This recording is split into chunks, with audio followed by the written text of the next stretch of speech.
Boker Tov, buen día a todos y Shabbat Shalom. Hoy nos permite el Eterno amanecer, respirar em, y ver la luz de un nuevo día, sobre todo de un nuevo Shabbat. Un Shabbat más donde siempre lo recordaremos para tenerlo siempre presente. Un Shabbat más que nos acercamos al regreso de nuestro Maestro de Justicia. Un Shabbat que se cuenta cada vez más cerca de ese acontecimiento. Y pues, mientras nuestra esperanza en esta edad presente es hacer nuestra labor, mientras esperamos que regrese nuestro amo, pues bueno, hoy nos corresponde entonces buscar al Eterno estudiando la parashá Beshalach, que se puede traducir como cuando envió Beshalach. En el contexto, pues ya pasaron las 10 plagas terribles que azotaron el país de Mitzraim. Faraón, pues por fin, a la muerte de su primogénito, dejó ir al pueblo de Israel. Salieron apresurados, pidieron los israelitas, pidieron a sus vecinos egipcios pieles, telas, oro, plata, todo lo que fuera de valor, y los misritas con la idea de váyanse, váyanse, no sea que todos perezcamos, les dieron todo lo que quisieron. De esa manera despojaron a Egipto. Si pudiéramos ver en un panorama amplio a través de las plagas y de este despojo de riqueza y lo que vamos a ver en nuestra parashá, que es la muerte de todo el ejército, pues realmente Egipto quedó absolutamente devastado. Después de toda la gloria que se acumuló y se logró a través del tiempo en que Joseph ben Jacob, conocido en Egipto como Safenat Panea, logró esa gloria y ese esplendor para Egipto durante esos 7 años de hambruna, donde recolectó oro, plata, pieles, ganado, tierra para Egipto, en específico para Faraón. Después de ese momento no volvió a ser nunca igual el país de Egipto hasta nuestros días. Así que, pues, realmente una devastación completa para con el país de Egipto, y nosotros, viendo de una manera más profética, sabemos que Egipto nos representa al mundo entero.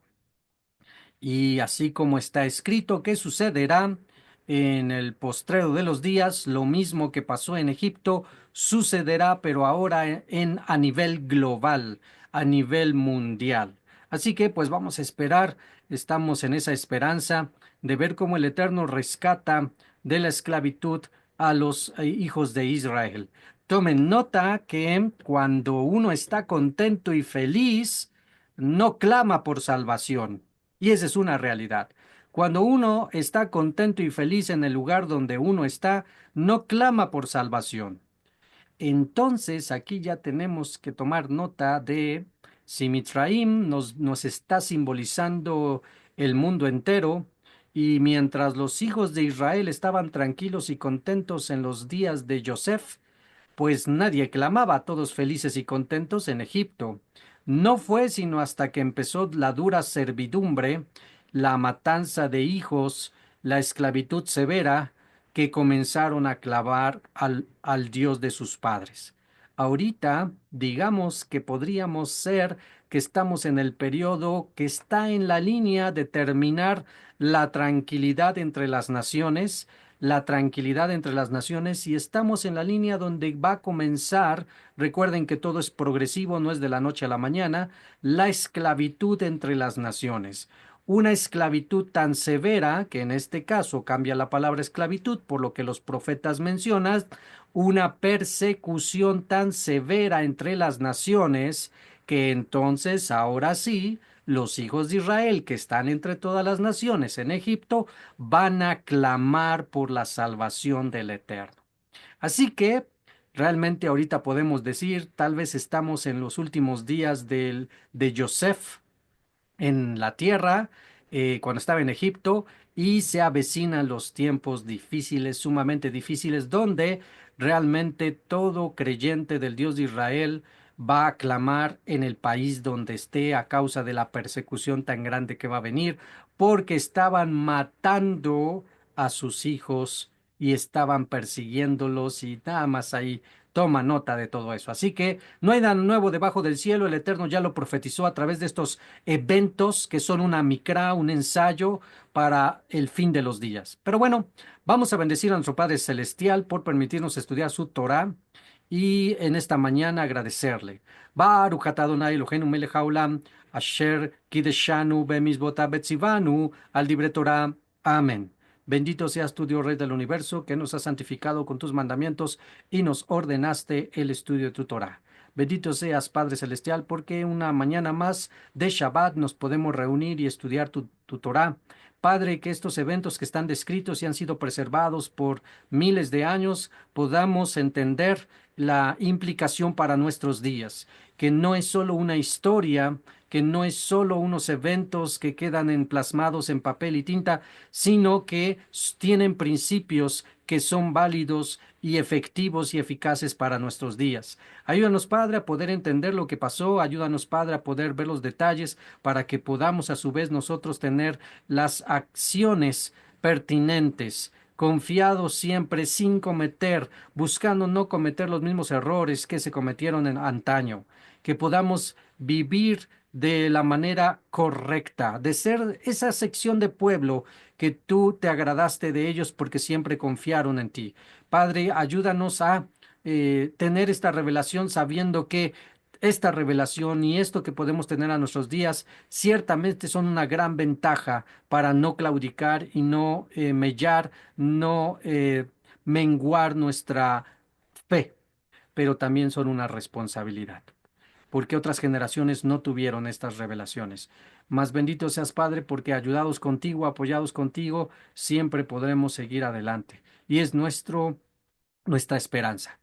Te lo pedimos y nos acercamos a ti, Padre, en esta mañana, no confiados en nuestras justicias, sino en las justicias de nuestro Goel, nuestro Redentor, nuestro Salvador, nuestro Mashiach, Yeshua de Nazaret. Amén. Ve amén. Amén. Bien, pues vamos a nuestra parashá, vamos a ir al contexto. Parashá Shemot 13:17 al nuestra parashá termina en el 14:7, 13:17 al vamos a ir a esta porción y los que estén usando la versión que estamos usando NBI, pues estamos en la sección de la página 55. Página 55 para Shah Beshalach 13:17 de esta sección de Shemot de Éxodo. Y pues bueno, vamos a encontrar entonces un primer verso que nos va a hablar ya de la salida de los hijos de Israel de Egipto y dice así la narrativa. Sucedió que cuando el faraón dejó ir al pueblo, Elohim no lo condujo por el camino de la tierra de los pelishtinos. Y bien, vamos a entrar en contexto para poder entender que el por qué no lo envió por la tierra de los pelishtinos. Para eso vamos a ver algunas imágenes para poder comprender un poquito más esto. Con su permiso, vamos a... ¿Dónde estamos? ¿Dónde estamos? Aquí estamos.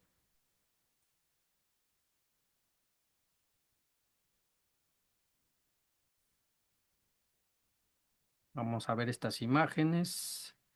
Bien, pues estamos en nuestra Parashá Beshalach. Y pues esta es la ruta que se siguió eh, en la salida de Egipto. Esta es la ruta que se siguió. Podemos ver las líneas en rojo. Déjenme ocultar esto. Bien. Las líneas en rojo, la ruta que se llevó.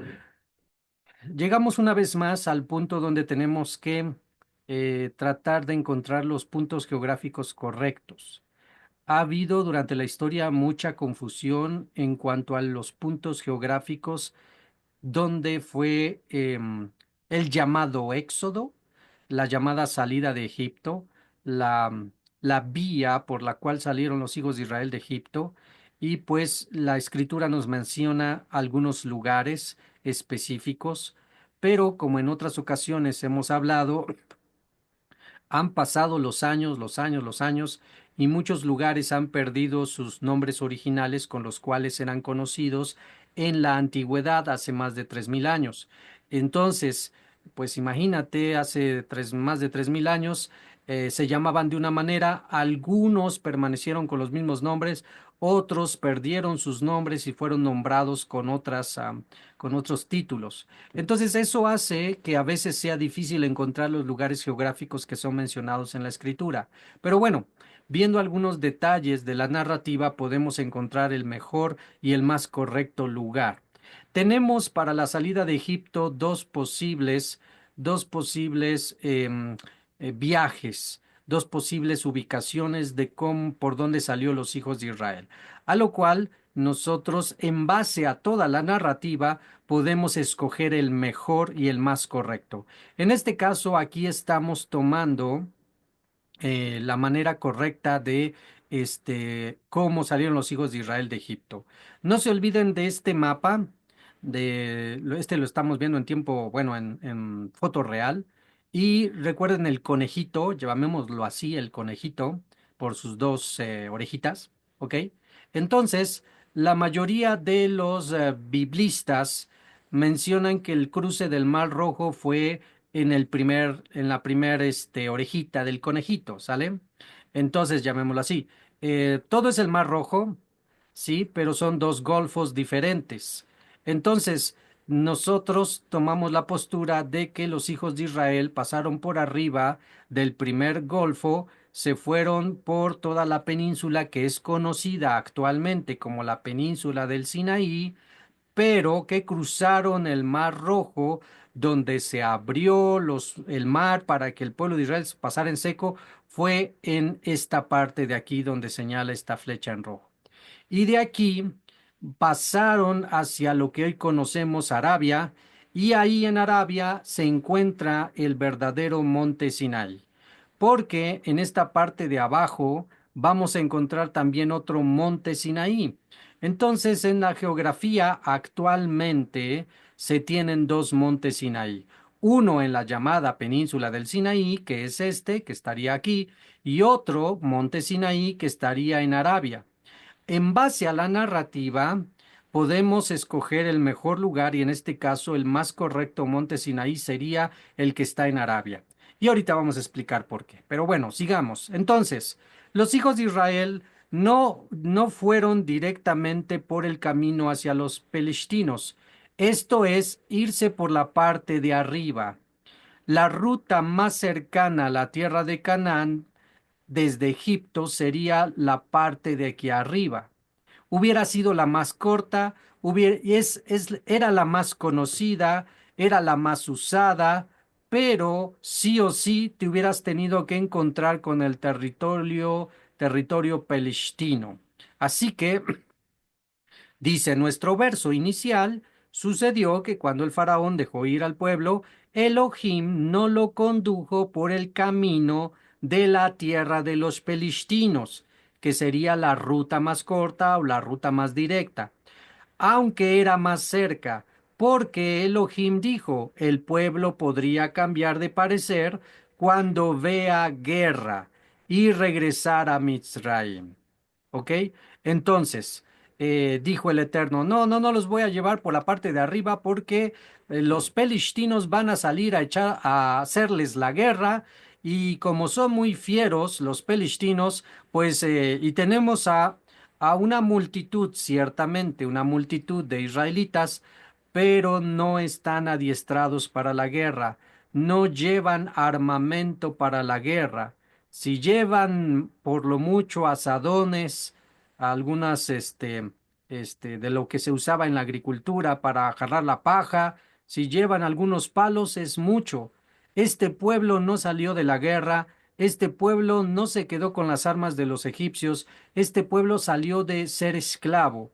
Así que está absolutamente en desventaja a comparación de un pueblo pelistino que ha sido adiestrado para la guerra y que inclusive ya para este momento histórico los palestinos manejaban bien la herrería y fabricaban sus propias armas.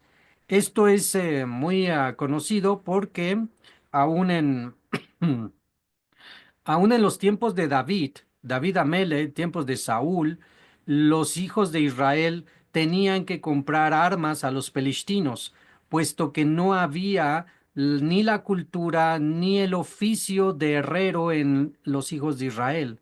Así que imagínate, tenían todo el armamento los filistinos, así que pues para este momento histórico con mucho mayor razón.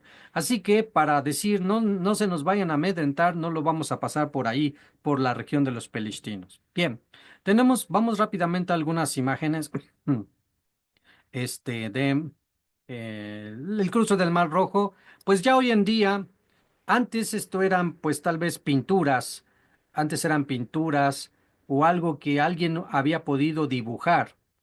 Actualmente, del año pasado a hoy, ha crecido grandemente la influencia de la IA, de la inteligencia artificial. Hoy con tantos programas de IA que crean imágenes y hasta videos, es sorprendente las imágenes que se pueden crear de eventos que tú puedes describir a la IA y te puede crear imágenes de eso que tú estás describiéndole a la IA. Así que pues ya hoy tenemos una número muy grande de imágenes de este evento del cruce del Mar Rojo creados por la IA y que algunos son muy sorprendentes, sí, muy tal vez acercados a la realidad. Antes solamente eran cuestión ciertamente de computación, pero ahora ya es por computación por IA, muchas imágenes que hoy tenemos al día de hoy. Pero bueno, entonces, repasemos. Estas flechas que se están viendo aquí sería el primer mapa o la primer ruta que algunos biblistas eh, indican que fue el cruce del Mar Rojo, con el cual no estamos de acuerdo, ¿ok? Pero que lo sepan porque cuando tú buscas en Google o buscas en Wikipedia o buscas en cualquier parte de las redes sociales o internet, mapas que te describan la huida, la salida de los hijos de Israel de Egipto, vas a encontrar en su mayoría este tipo de mapas que nos señalan que de Ramsés, donde vivían en Goshen, se fueron hacia Sucot. De Sucot señalan ellos que se fueron a Pijajiriot en el Golfo de Suez y que aquí cruzaron el Mar Rojo y que después se fueron al monte Sinaí en la península de Sinaí. Esa es la primera narrativa en la cual no estamos de acuerdo. La siguiente narrativa es esta. De Ramsés, Gosén se fueron a Sucot, de Sucot, como lo dice la escritura, se fueron a Eitam, y de Eitam se fueron a Pijajiriot, y en Pijajiriot fue donde cruzaron el Mar Rojo o el Mar de los Juncos, ¿ok? Entonces, en base a esos detalles que nos da la narrativa de estos dos lugares, Eitam y Pijajiriot, que no se encuentran en el Golfo de Suez, sino en el Golfo de Arabá, entonces vemos que realmente el cruce del Mar Rojo fue de este lado, no fue de este lado, ¿ok? Pero volvemos a repetir, la mayoría de los mapas que vas a encontrar mapas de este lado, ¿sí? Que te van a señalar que el cruce fue aquí. No te vayas con ahora sí que con el engaño. Más bien en base a la escritura, sabemos que fue de este lado, el cruce. Por lo tanto, el verdadero monte Sinaí se encontraría en Arabia Saudita, en esta región de acá. Y ahorita vamos a seguir confirmando el por qué lo decimos, ¿ok? Vamos poniendo las cosas poco a poco. Entonces, memorízate el mapa. Tenemos, digámoslo así, las orejitas del conejito. Todo es el Mar Rojo, solamente que hay dos golfos, el Golfo de Suez y el Golfo de Arabá, y entonces, ¿por dónde cruzó los hijos de Israel? Por el Golfo de Arabá, ¿ok? Por donde está Etam y donde está Pijajiriot. Bien, ahora, decíamos que no los mandó por donde estaban los filisteos. Filisteos fieros, filisteos que tienen toda una tendencia a la guerra, adiestrados a la guerra, en contra de una nación recién salida de la esclavitud, sin organización, no hay disciplina en ellos, no hay obediencia todavía completa a Moshe, así que no nos conviene irnos por la línea más corta que es yendo hacia Filistea, hacia los Pelishtim.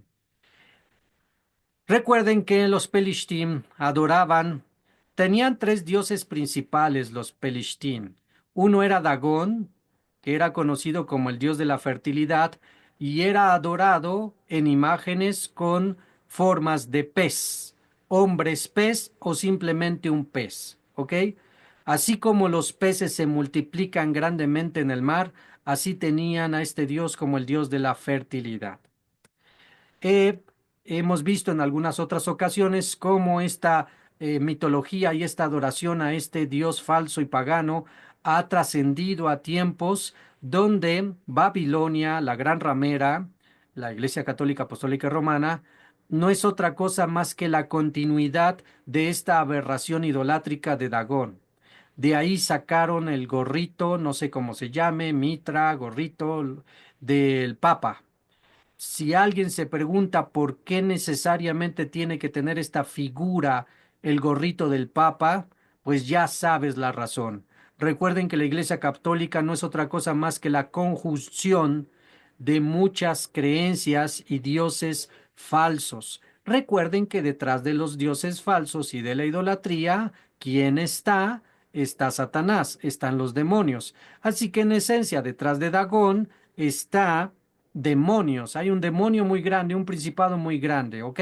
Bien, en la actualidad, si tú buscas Dagón en internet, vas a encontrar estas representaciones. Una vez más, una entidad del mar, pero ya más asemejado a lo que realmente sería una potestad de las tinieblas, un principado de las tinieblas, un demonio con gran autoridad, ¿ok? Y esa autoridad que viene a influir en las mentes de todos los idólatras que buscan, que no buscan al Dios verdadero. Bien, Dagón entonces es conocido como el padre de lo profundo. También tenemos otra deidad que en ese entonces adoraban en Pelishtina, los pelishtinos, que es Baal. Este Baal que era representado con cuerpo de hombre y con cabeza de becerro o de buey. En algunas ocasiones también era completamente un buey. Y donde una de las principales formas de adoración a Baal era entregando sacrificios de bebés o de niños. ¿Ok? Entonces, el principio de que se le debe de sacrificar a una entidad, un bebé o un niño, está desde tiempos antiguos con los pelishtinos y más atrás con Baal. Así que hoy en día, cuando vemos todos los ritos satánicos, que para poder obtener poder, autoridad, favores y demás del espíritu maligno, pues sacrifican niños y bebés, pues ya vamos viendo por dónde viene esta línea satánica horrenda de que se viene desde siglos y siglos, nunca ha desaparecido. Esta práctica nunca ha desaparecido, la adoración a este demonio nunca ha desaparecido, solamente ha cambiado de forma y de imagen y de nombre, pero sigue siendo el mismo. Y actualmente, si tú buscas a Baal, puedes encontrar imágenes como estas, ¿ok? Bien, y otra entidad muy adorada en el tiempo de los pelishtinos era Astarte. Astarte, que es la misma diosa que se puede venerar o que veneraban en varias religiones y en varias culturas. Es lo mismo, solamente cambia el nombre por la cultura. En este caso, en Pelishtín, en los pelishtinos era Astarte. Ahí como vemos la primera imagen de este lado, en Babilonia la llamaban Semiramis o Tamuz. En Egipto la llamaban Isis con su hijo Horus. En Grecia la llamaban Afrodita. En Efeso era Diana de los Efesos. En Venus era también una diosa romana, se llamaba Venus, una diosa romana. En China es la diosa Xingmo. En Roma antigua era la diosa de la fortuna. En la India era Kevati. En la Iglesia Católica ya más actual, pues es la María, ¿no? Es María. Y pues ahí podemos ver que al final al cabo es la misma, solamente cambia de nombre por la cultura. Estos tres dioses eran los principales que adoraban a los filistinos en los tiempos de Moshe. Por todas estas cosas y es toda esta influencia y todo este poder y autoridad de potestades que tenían, no era el momento de pasar por los filistinos. No estaban preparados los hijos de Israel para una confrontación que más, que más física era espiritual. Recuerden que más que ser una batalla con hombres o personas, es con entes espirituales de maldad. Ese es un principio real y verdadero. Así que, más que ir a guerrear contra los filistinos, se tendrían que enfrentar con estas potestades. Y los hijos de Israel todavía no estaban listos ni en madurez, ni en fe, ni en destreza, ni en disciplina, etcétera, etcétera, por lo cual hubieran sido un blanco fácil para los filistinos. Así que velo así, más que no estar diestros para la guerra y ser temerosos, cobardes para la guerra, había cuestiones espirituales que no hubieran permitido que pudieran vencer por su falta de fe. Esto lo podemos corroborar porque los hijos de Israel constantemente tenían incredulidad en Moshe y en Hashem. Constantemente se quejaban, constantemente reclamaban y levantaban blasfemias y falsos testimonios en contra de Hashem y en contra de Moshe. Un pueblo así no es capaz de vencer a este tipo de entidades. Así que el Eterno mejor los llevó a un proceso de madurez, los llevó a un proceso de crecimiento hasta que alcanzaron el punto correcto de poder vencer. Lo podemos ver claramente la misma situación cuando están a punto de entrar a la tierra de Canaán y envían a los 12 espías. 10 dicen que no se puede y les da miedo, 2 dicen que sí se puede. Pasó exactamente lo mismo. No estaban todavía preparados para enfrentar no a los gigantes, no a los hijos de los Nefilim, no a esos gigantes que estaban allí, más bien no estaban preparados para enfrentar las huestes de tinieblas que había en esa región. Así que el Eterno dice, entre palabras y atrás de telón, los hijos de Israel no están preparados para vencer estas entidades, así que los mando al desierto 40 años para que maduren y crezcan. Y no es sino hasta después con Yehoshua ben Nun que entonces los hijos de Israel ya con más fe, ya con más fortaleza espiritual, después de haber pasado 40 años de ver los milagros del Eterno y fortalecido su fe, y por desfortuna también desechar a los malos elementos que fueron la generación incrédula que dijo que no se puede pasar, y murió esa generación, se desechó esa generación incrédula que iba a contaminar todo, y se levanta una nueva generación de hijos de Israel que ya con más fe, que aunque no vio el cruce del Mar Rojo, que aunque no vio el inicio de las plagas, ellos confían en el Eterno por lo que están empezando a ver en el desierto con sus vidas, y es así donde esta nueva generación es la que verdaderamente cruza el río Jardén y comienza a vencer a los moradores de Canaán. Así que pues tenemos todo un evento en esa ocasión. Bien, los eventos que se van a suscitar a continuación se encuentran en esta región. Estamos viendo en vista aérea Pijajiriot. Esto es Pijajiriot. Obvio, hoy ya tiene otro nombre, pero esta es la bahía. Pueden ver la playa. Esta es la bahía donde los hijos de Israel acamparon aquella noche cuando se abrió el Yan Suf, el Mar Rojo. Esta es la ruta, aquí se puede ver claramente el caminito que debieron de haber seguido. Todo lo que tenemos alrededor son montañas. Esto es como una estrategia completamente, perfectamente diseñada por el Eterno para que cuando los hijos de Israel vinieran desde Itam y bajaran y entraran hacia Pijajiriot, se ubicaron en esta parte, tras ellos vinieran los carros de Faraón, y en esta parte de acá la nube de fuego de noche y de humo de día se pusiera entre los hijos de Israel y los carros de Faraón y no permitieran que se acercara.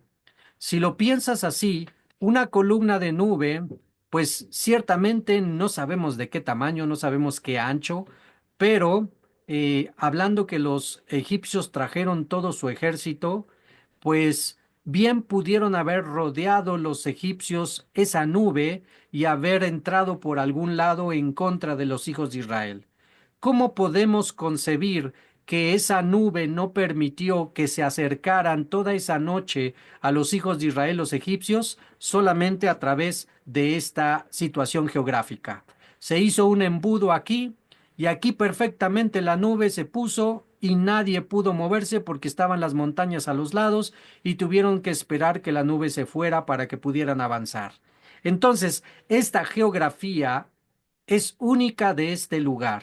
No hay en el Golfo, en el otro Golfo de Aqaba, no hay algún tipo de situación así que pudiera confirmar la narrativa que podemos ver en nuestra parasha.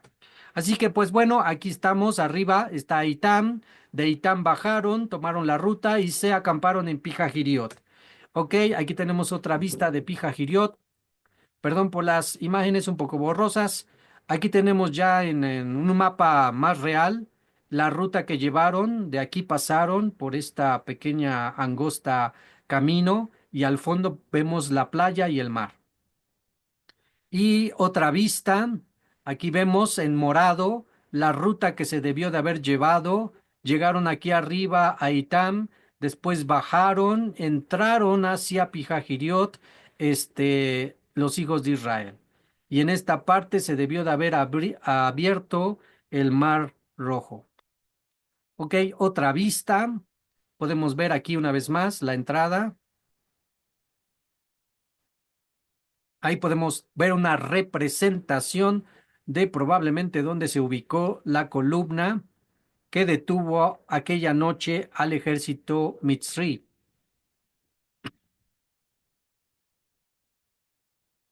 Y bien, recuerden que esta región era conocida también como Baal-Zephón.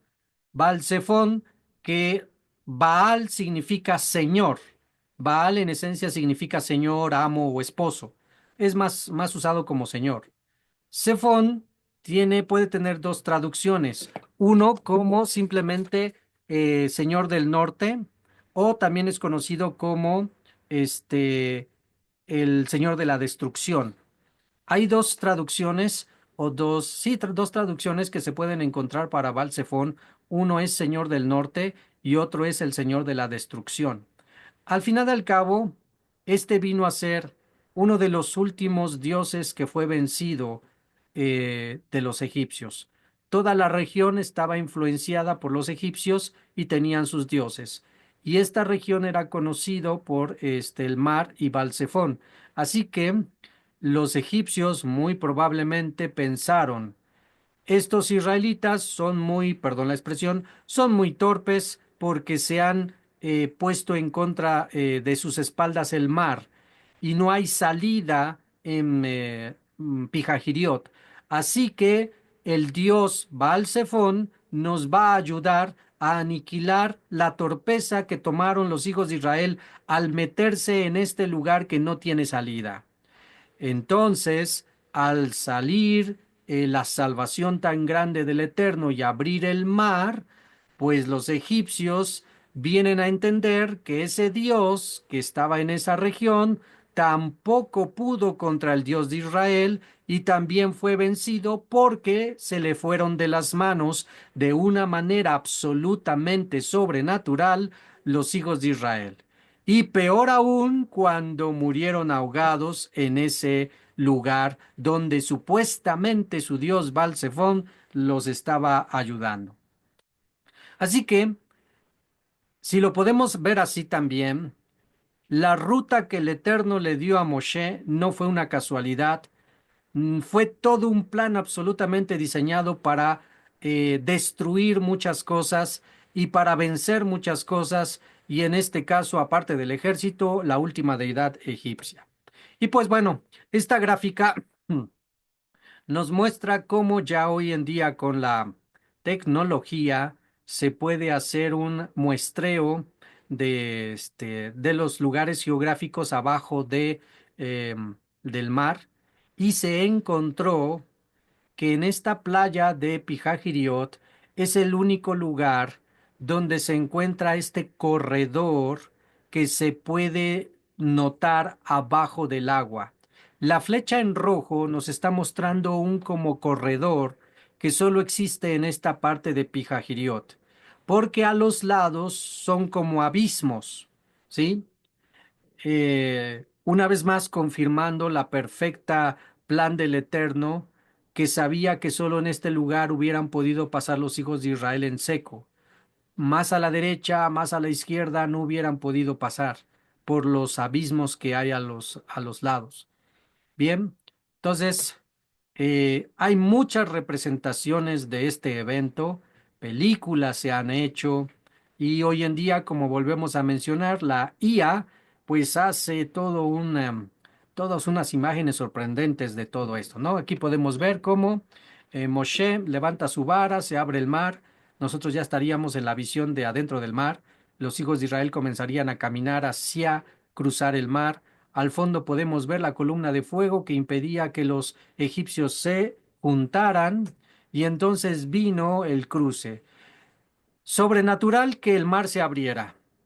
Sobrenatural que fuera un corredor propicio para pasar. Sobrenatural que pasaran en seco.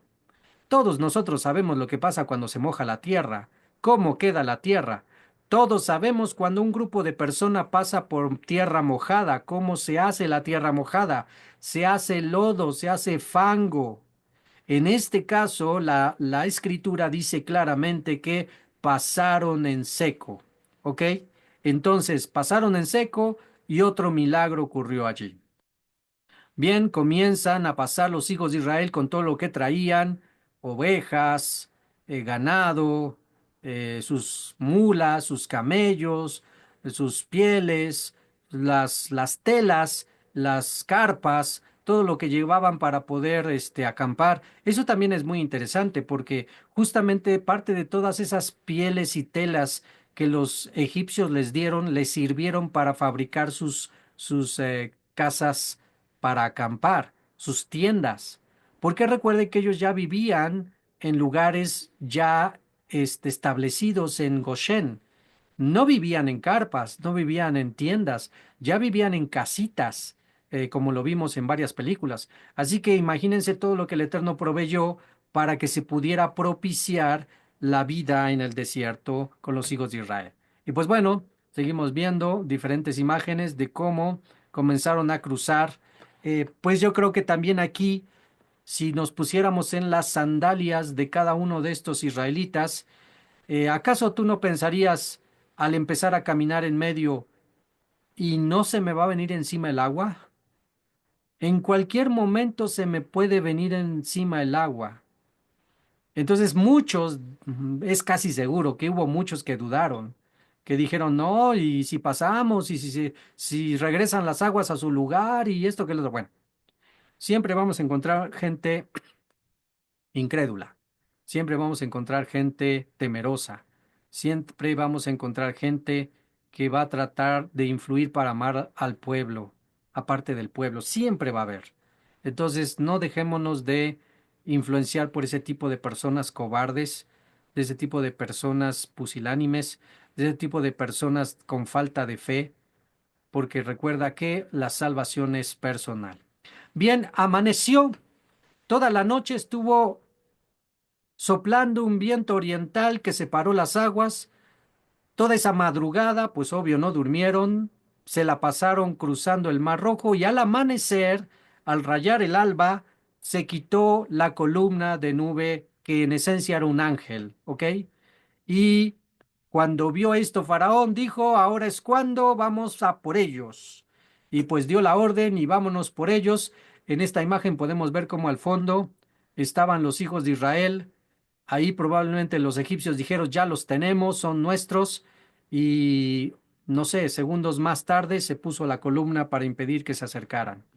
Y bueno, cruzaron los egipcios, dijeron nosotros también podemos, vamos tras ellos, debieron de haber pensado, bueno, y si se regresan las aguas, ¿qué va a pasar? Más les pudo su odio de venganza y pues comenzaron su viaje hacia buscar destruir a los israelitas. Y antes de que terminaran de lograr pasar, dice la narrativa que el Eterno confundió a los egipcios, algunos carros les quitó sus ruedas, pues ya sabes quiénes fueron, ¿verdad? Los ángeles quitaron ruedas de los carros, ya imagínate el caos, imagínate la confusión que va a derivar en que ellos comenzaron a gritar, vámonos, porque el Dios de Israel pelea por ellos. Y ahí se dieron cuenta que, pues muy tarde, que fueron vencidos. Y pues bueno, esta es una representación de los carros que antiguamente se usaban. Los egipcios en diferentes dinastías eran y fueron así sus carros. No cambiaron en mucho de dinastía en dinastía, siempre eran muy semejantes. Y que esta es una reconstrucción gracias a lo que pudieron encontrar en ese lugar. Una vez más, citamos a el arqueólogo estadounidense Ron Wyatt, que fue el que encontró las evidencias arqueológicas submarinas de el cruce del Mar Rojo.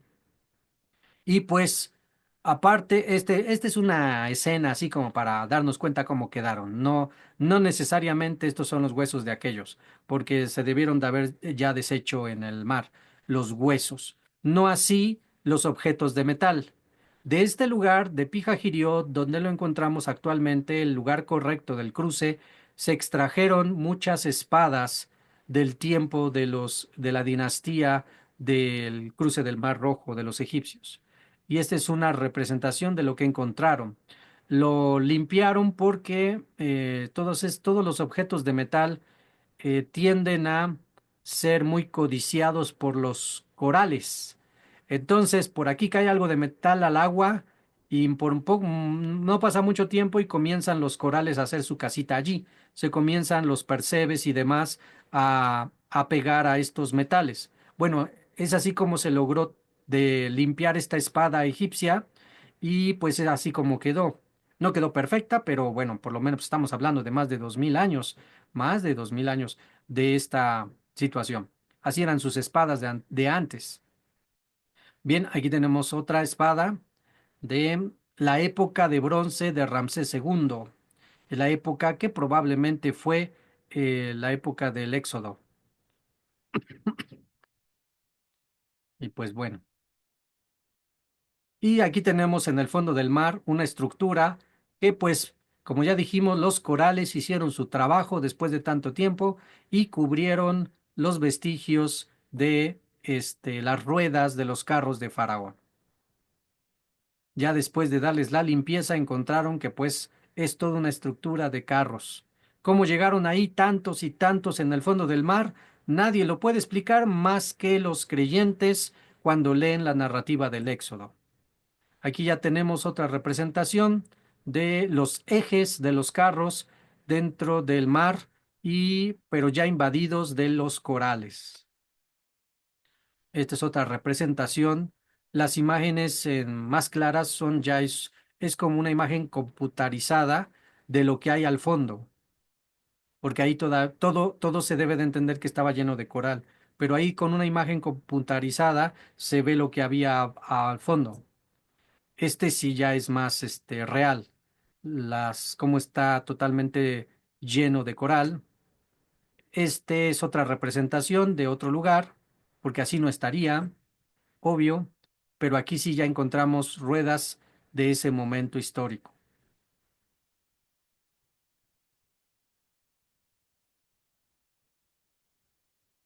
Así que una vez más, pues la arqueología confirma el cruce del Mar Rojo. Por lo tanto, confirma la narrativa del Éxodo, confirma la existencia de Moshe, confirma la existencia de los hijos de Israel cruzando el Mar Rojo, etcétera. Pero qué tristeza que estas cosas tan interesantes e importantes en el mundo cristiano no se dan a conocer. Bueno, yo me acuerdo cuando era cristiano, nadie me dijo de todo esto.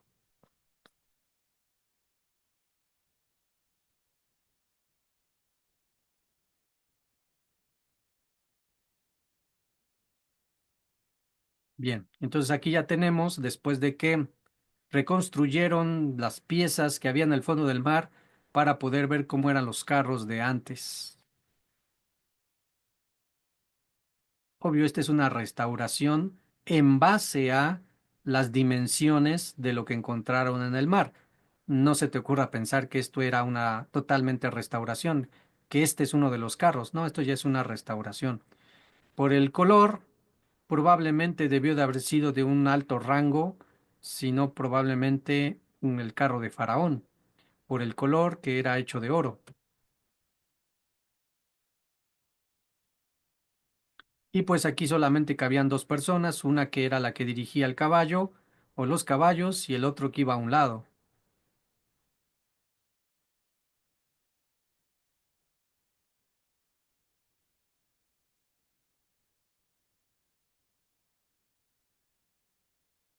Al, al cruce del Mar Rojo, al otro lado, se encontró esta columna que data de los tiempos de Shlomo. Cuenta la historia que Shlomo mandó a erigir esta columna. Aquí no se puede apreciar, pero alrededor de la columna eh, está escrita la narración del cruce del Mar Rojo por los israelitas, que fue justamente lo que mandó poner Shlomo en su tiempo. Bueno, pasó el tiempo, la columna permaneció, pero ya las palabras se fueron borrando por el tiempo. Pero ahí está esa columna que también confirma el cruce del Mar Rojo y el lugar correcto del cruce del Mar Rojo. Y bien, pues, ay no, esta se coló. Esa imagen se coló. Bien, vámonos pues, vamos a regresar.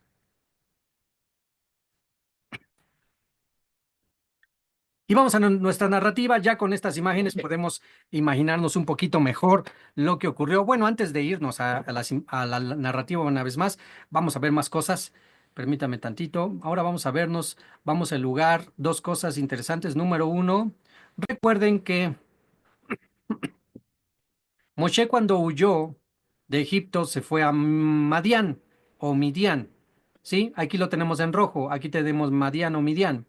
Esto también nos ayuda a confirmar el verdadero cruce del Mar Rojo, porque recuerden que Moshe era yerno de Yitro, sacerdote de Midian, y que Moshe durante 40 años se dedicó a ser el pastor de las ovejas de su suegro. Por lo tanto, aquí tenemos, según este mapa, es lo que les digo, tenemos este mapa que nos marca la primer narrativa del cruce del Mar Rojo, que es en esta parte supuestamente se cruza el Mar Rojo y se baja al monte Sinaí, que está en la península del Sinaí, y de ahí se fueron hacia Madián y ahí subieron. Bueno, esa es la primera ruta, que es la que nosotros estamos confirmando que no es la correcta. La correcta sería de Ramsés a Sucot, de Sucot a Etam, y de Itam a Pijahiriot, y de Pijahiriot cruzar hasta esta parte de Arabia, donde está el otro monte Sinai. ¿Qué suena más coherente de una manera lógica? Que Moshe, ¿se acuerdan del evento de la zarza? ¿Dónde se le apareció el Eterno? Bueno, el ángel mandado por el Eterno en la zarza. ¿Dónde se le apareció? En el monte Sinaí, ¿cierto? Bueno, entonces, si aquí está Midian y Moshe era pastor de Midian, suena lógico que Moshe viajara con las ovejitas todo este trayecto hacia arriba y luego bajara, hasta llegar a este monte Oreb. Son días y días y días y días, son semanas de viaje con las ovejitas.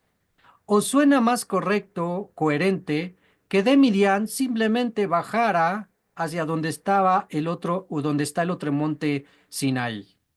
¿Qué le queda más cerca? ¿Qué sería más coherente? Llevando ovejitas que no pueden viajar tantos días ni tantas largas distancias. Pues lo más coherente es que simplemente haya bajado. Y no pierdan de vista este mapa. Vean, tenemos el Golfo de Suez y el Golfo de Acabá. Entonces, del lado del Golfo de Acabá es donde va a tener el cruce del Mar Rojo y abajo de Midian estaría el monte Sinaí, donde estaría la zarza ardiendo. No olviden el mapa, ya lo vieron, ya nos ubicamos. Bien, va a ser muy importante. Ahora vámonos al mapa real. Ahí, ¿dónde está nuestro mapa real? Permítame. Vámonos a nuestro mapa real. Y aquí tenemos nuestro mapa real.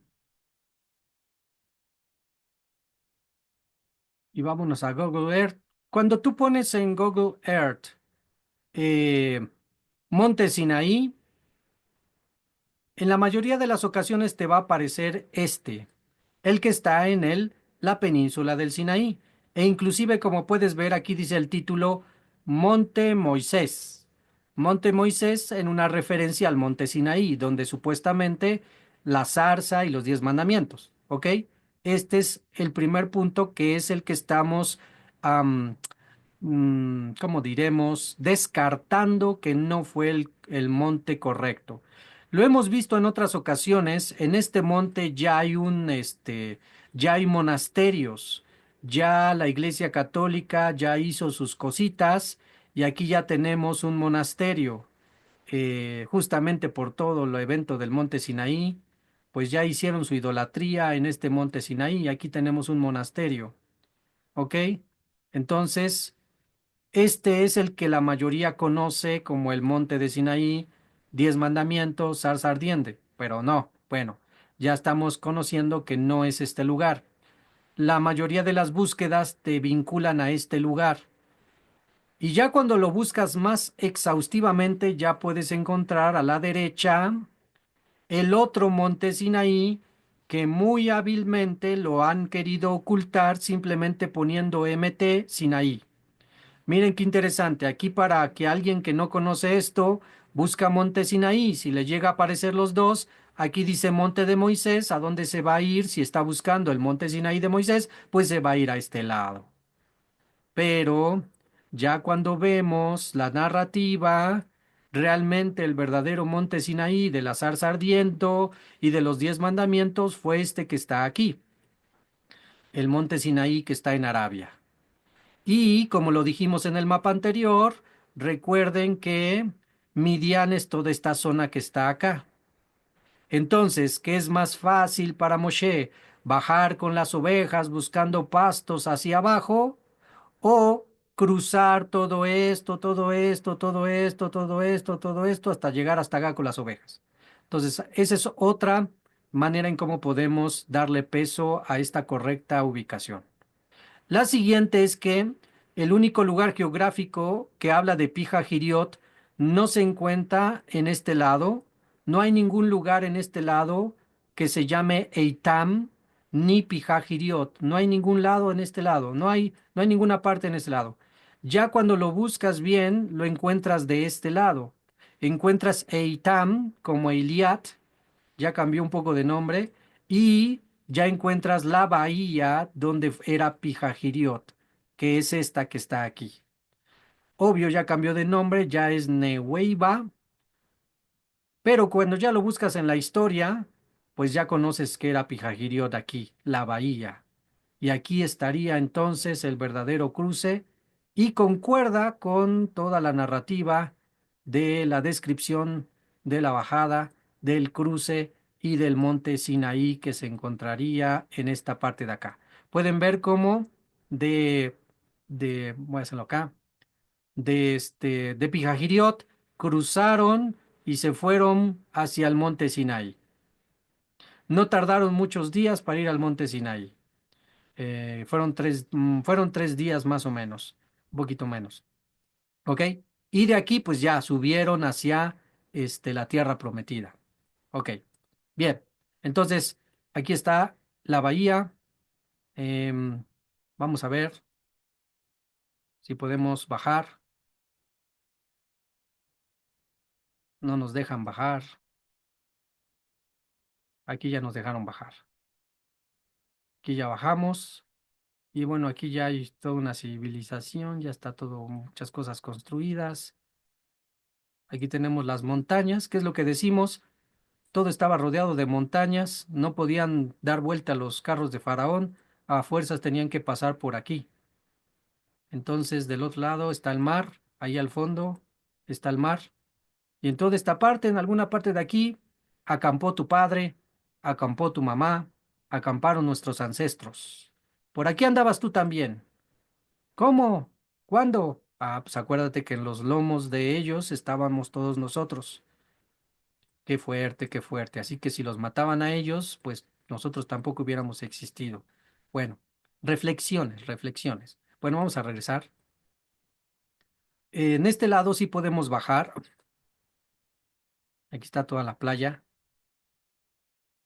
Pero ya del otro lado ya no podemos bajar. De este lado ya no nos dejan bajar porque aquí ya es Arabia. Y los árabes son súper cerrados para las cuestiones de que no sean de ellos. Y obvio, Google Earth es de los gringos, así que pues no dejan para nada bajar. Supuestamente en los puntos azules que se ven aquí sí se podría bajar, pero al momento que le podemos poner aquí el muñequito no nos deja bajar. Y es muy interesante porque el año pasado sí logramos bajar, pero ahora ya no nos deja bajar. A ver, si aquí ya nos dejó bajar. Vamos a ver. Entonces, de este lado ya, este es el lado donde se pusieron a cantar el cántico. Echó a la mar quien los perseguía, jinete y caballo, echó a la mar. Y entonces, ¿quién se lo sepa? Echó a la mar. Bueno, de este lado fue donde cantaron eso. ¿Ok? Ya estamos de aquí, Miriam también tomó los panderos, invitó a las mujeres a cantar y de aquí vámonos al Sinaí, ¿ok? Bien, regresamos, regresamos a México. Ok, entonces vamos a la narrativa y vamos al 15, no, perdón, aquí ya me pasé, al 13, mm, 13:19. 13:19 dice así. Bueno, un poquito antes. Ahora bien, los israelitas salieron armados de la tierra de Mizraim. Verso 19. Y Moshe llevó consigo los huesos de Yosef. Ahí hay una expresión profética. Ahí hay una expresión profética. Leemos todo el verso y dice, Moshe llevó consigo los huesos de Yosef, quien había exigido un juramento de parte de los hijos de Israel, diciendo, Elohim se asegurará de tomar nota de ustedes, entonces sacarán mis huesos de aquí con ustedes. Ahí tenemos una mikra, un ensayo de un evento profético. Moshe, pues representa la ley, ¿ok? Moshe representa la ley, representa los mandamientos, representa la dabar del Eterno. Y pues, a ver, fácil, fácil. ¿Y Joseph a quién representa? Huesos de Joseph a quién representa. Ya lo vimos en la semana, los huesos secos, Ezequiel. ¿Quiénes son esos huesos secos? Que son muchos en extremo, son la casa de Israel. Entonces aquí Joseph nos va a representar a la casa de Israel que se encontraba enterrada, ¿dónde? En Egipto. Y entonces vean la expresión que dice en la mitad del 19. Bueno, todo el 19. Y Moshe llevó consigo los huesos de Joseph, quien había exigido un juramento de parte de los hijos de Israel, diciendo, Elohim, esto es lo importante, Elohim se asegurará de tomar nota de ustedes, entonces sacarán mis huesos de aquí con ustedes. En otras palabras, llegando el momento preciso, el Eterno se acordará de los hijos de Israel y los sacará de Egipto y los llevarán a la tierra prometida, la tierra de mis padres. Ese es una micra, ese es un ensayo para lo que viene. El Eterno está tomando nota y está levantando a los hijos de Israel, a la casa de Israel, que estaban como huesos secos y muertos, ya sabes, muertos en delitos y pecados, y que a través y por mandato, instrucción de Moshe, están trasladándose rumbo a la tierra de Canaán. Eso es toda una enseñanza hermosa, porque es a través de la Dabar que da vida, la Torá que da vida, que la casa de Israel va a poder salir de las naciones en el momento correcto, donde el Eterno se acuerde de los hijos de Israel que están entre las naciones y entonces los saque de allí rumbo a la tierra de sus padres. Pues ahí tenemos una manera profética de decir que nosotros estamos cumpliendo este pasaje. Tú y yo estamos cumpliendo este pasaje porque no alcanzamos a conocer de las raíces hebreas si no entendimos primero que la ley está vigente. Nadie viene al conocimiento de las raíces hebreas, de la judeidad de Yeshua, del Shabbat está vigente, etcétera, etcétera, si no reconoce que la ley está vigente, que la ley de Moshe es verdadera, eterna y es perfecta y que trae vida. Entonces, ahí podemos ver ciertamente su momento histórico, los hijos de Israel, pero a nuestro momento histórico, más que simplemente sacar los huesos de José de Egipto, estamos viendo una profecía cumplida en nuestros días también. La casa de Israel, la casa de Yosef, siendo sacado de entre las naciones Egipto hacia su heredad, por instrucción de Moshe. Bien, la ley de Moshe. Verso 20. Emprendieron la marcha desde Sucot y acamparon en Etam, al borde del desierto. 21, verso 21. Hashem iba delante de ellos en una columna de humo de día, para guiarlos por el camino, y en una columna de fuego de noche para darles luz, para que viajaran día y noche. Aquí tenemos otra profecía y otro detalle interesante. En ese momento, desde su salida de Egipto rumbo a la tierra prometida, en ese desierto, ¿quién está guiando y va a guiar a los hijos de Israel? La columna de nube. Siempre de día y siempre de noche, nunca los dejaba. Siempre de día de nube, siempre de noche en columna de fuego. Bien, actualmente nosotros estamos en ese proceso, saliendo de Egipto y vamos rumbo a la tierra prometida. ¿Quién está con nosotros siempre? ¿A quién representa esa columna de fuego y nube que era un ángel en ese momento? Era un ángel que era el que movía la columna. Actualmente, ¿a quién representa? ¿Cómo se puede cumplir eso en nosotros? ¿Quién está con nosotros día y noche guiándonos? El Ruach HaKodesh, ¿ok? El Ruach HaKodesh. El Ruach HaKodesh que está con nosotros y en nosotros, guiándonos a toda verdad, ¿sí?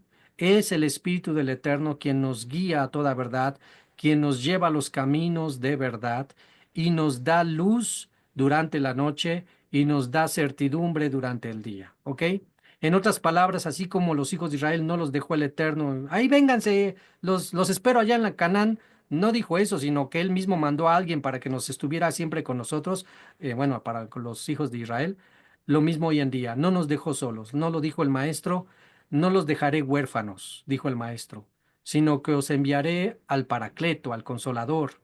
Él os enseñará y os recordará todas las cosas que os he ordenado. ¿Sale? Bien, entonces ahí tenemos todo vamos viendo los eventos cómo van concordando, tanto del del tiempo pasado como del actual. Verso 22. La columna de nube de día, la columna de fuego de noche no se apartaban de delante del pueblo.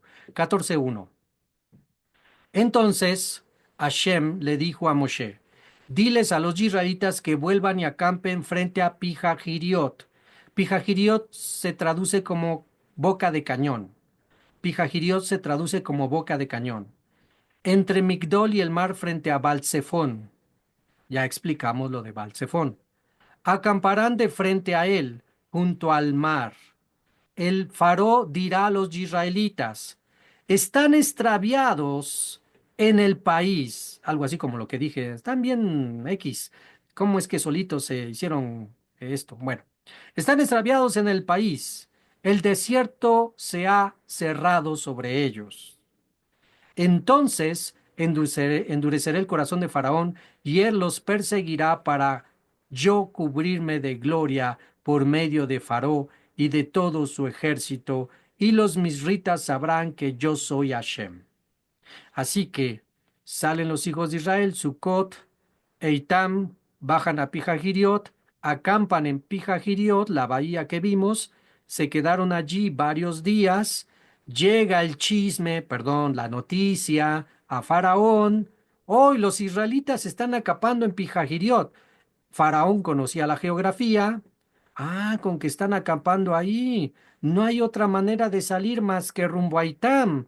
Si llevo a mis carros y los alcanzo por esa veredita que vimos, ya ahí quedaron, no tienen salida. Eso fue lo que le animó a Faraón a ir tras los hebreos. No tienen salida, no saben nadar, no llevan barcos. ¿Qué barcos alcanzarían para cruzar más de 5 o 6 millones de israelitas? ¿Sí? Entonces eso es lo que le da valor para ir para allá. Verso 4. Entonces endureceré el corazón de Faraón y él los perseguirá para yo cubrirme de gloria por medio de Faraón y de todo su ejército, y los misritas sabrán que yo soy Hashem. Confirmar. Así que la razón de todo este plan divino es para terminar con el último dios egipcio, Baal Zephón, y para demostrar por completo a los egipcios, a las naciones, que el Dios de Israel es el Dios uno y único. Y así lo hicieron. Verso 5. Cuando le dijeron al rey de Misraim que el pueblo había huido, el faraón y su corte tuvieron un cambio de actitud hacia el pueblo y dijeron: ¿qué es lo que hemos hecho, liberando a Israel de nuestro servicio? Él ordenó su carro y llevó consigo a sus hombres, tomó 600 de sus carros escogidos y el resto de los carros de Misraim, con oficiales en todos ellos. Y Hashem endureció el corazón de Faraón y rey de Misraim, y se puso a perseguir a los israelitas. Cuando los israelitas iban saliendo de desafiante y audazmente, los misritas se pusieron a perseguirlos, y todos los carros de caballos de Faraón, con sus jinetes y sus guerreros, los alcanzaron acampando junto al mar, en cerca de Pijajiriot frente a Balsefón. Cuando el faraón se iba acercando, los israelitas alcanzaron a ver a los misritas que avanzaban hacia ellos. Grandemente asustados, los israelitas clamaron a Hashem y le dijeron a Moshe: ¿por qué, por falta de sepultura en Mitraín, fue que nos trajiste a morir al desierto? ¿Qué es lo que nos has hecho sacándonos de Misraim? Volvemos a decir, no faltan los cobardes en medio de nosotros. No faltan los cobardes, pusilánimes, faltos de fe, ponle el adjetivo que quieras. Por aquí vieron a los jinetes, a los carros de Faraón acercándose y dijeron: ya hasta aquí llegamos. Estamos encerrados. A ver, Moshe, ¿para qué nos sacaste? ¿Sí? No faltaron los cobardes.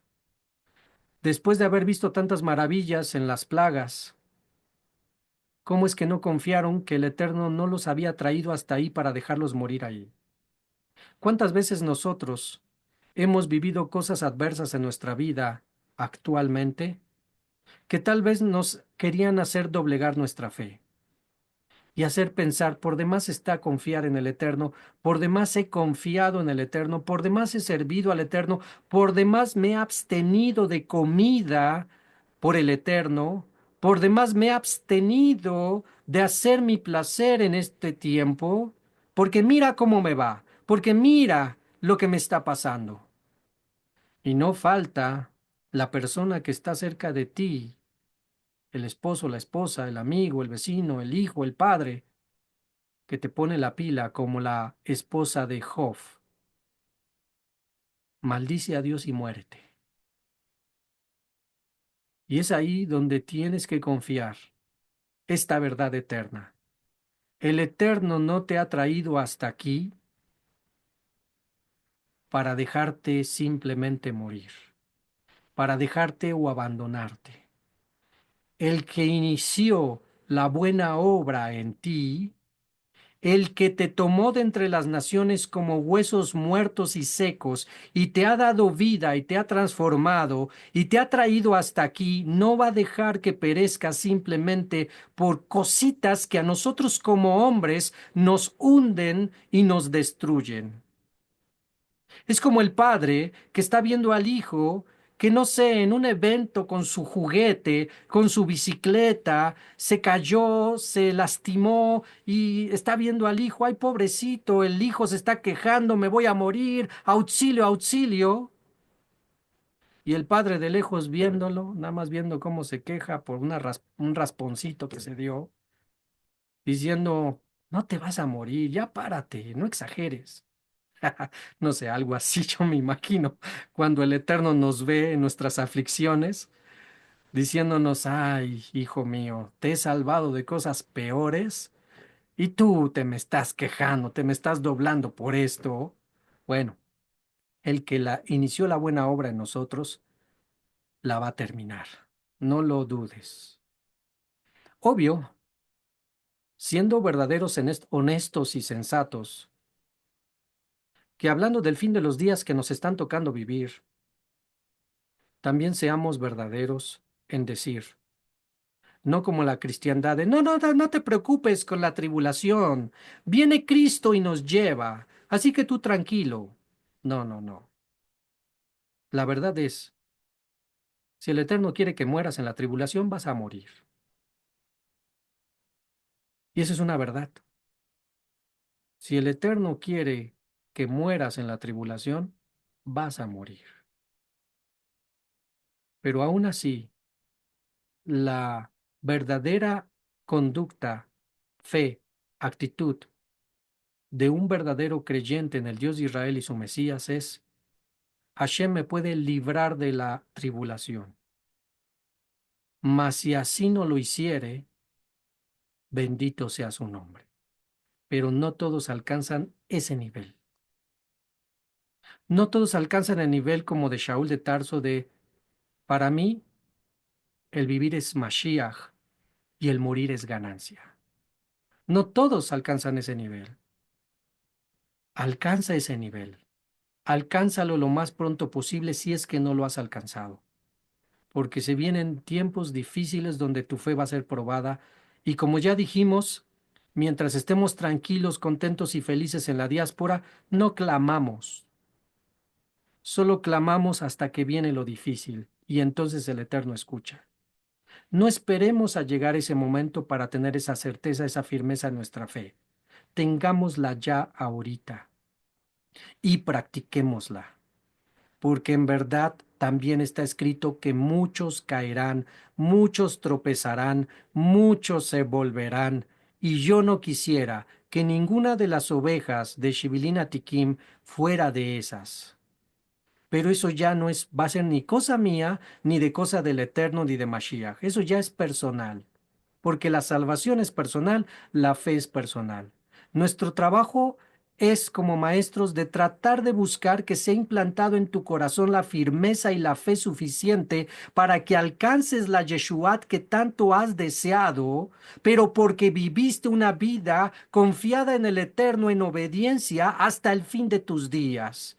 Y que aunque el Eterno permitió enfermedad, problemas, dificultades adversos con tu esposo, tus hijos, etcétera, tú nunca claudicaste y te mantuviste firme hasta el fin de los días. Ese es nuestro trabajo. Buscar que sea implantada esa fe inmovible en tu corazón. Y entonces, con paciencia, alcances la salvación de tu alma. Nos vamos por la tarde para continuar con nuestra parashá. Estamos en el cruce del Yansuf. Que el Eloah de Abraham, Isaac y Jacob les bendiga grandemente, hermanos. Un saludo cordial y que pasen una excelente mañana de Shabbat. Y firmes y adelante. Shabbat Shalom.